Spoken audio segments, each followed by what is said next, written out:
Have you ever stopped to think about who's really in charge of your internet? Today, we're diving deep into one incredibly powerful organization that might be controlling more of your online life than you realize: the Pakistan Telecommunication Authority, or as you probably know it, the PTA.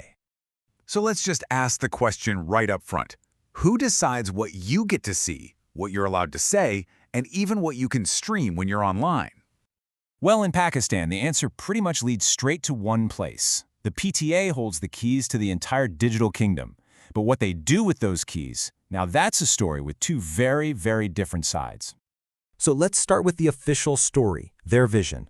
On paper, the PTA is supposed to be Pakistan's digital architect, the one responsible for building a connected, modern future for the whole country.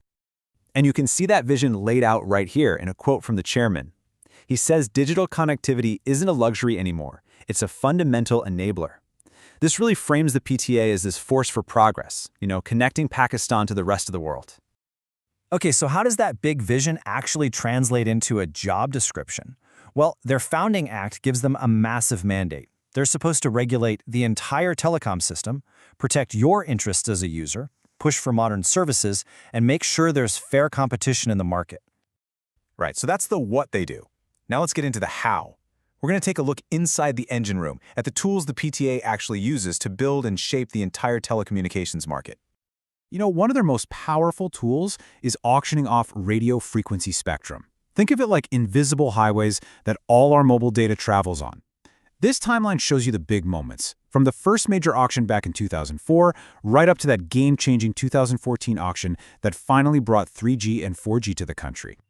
And just to give you a sense of the sheer scale we're talking about, that 2014 auction alone, it raised a staggering $1.22 billion.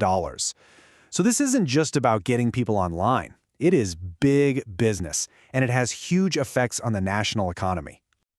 So the PTA is building the network, they're making a whole lot of money doing it, but is being a digital architect their only job?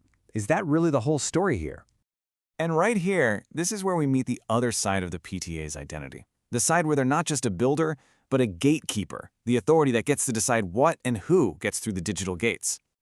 Let me give you a few examples you'd probably remember. Back in July 2020, the massively popular online game PUBG was just banned. Gone. The reason given was its supposed negative effects on young people. And then, of course, there's TikTok. It's been blocked multiple times for what the PTA calls immoral and indecent content. And every single time they pull the plug, it completely disrupts a huge community of creators. And maybe the most shocking one, even Wikipedia, the world's encyclopedia, was temporarily banned in February 2023. The reason? Sacrilegious content. An essential source of information just cut off for the entire country. So how are they doing all this? Well, a major tool in their arsenal is something called the Web Monitoring System, or WMS. It's an incredibly powerful traffic inspection tool that can literally block millions of user sessions all at once. It's the technical muscle behind their role as a gatekeeper. And the powers of this gatekeeper go way beyond that.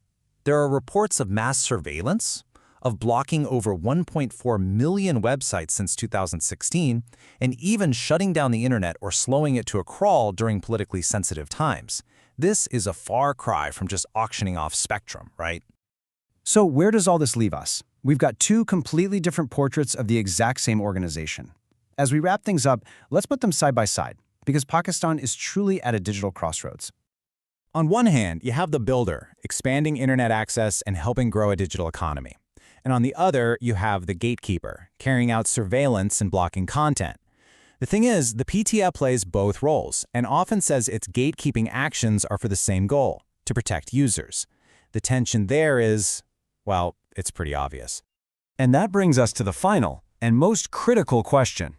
In this push for a connected nation, who gets to draw the line between progress and protection? It's the central dilemma of digital governance, and it's not just a question for Pakistan, but for all of us, everywhere.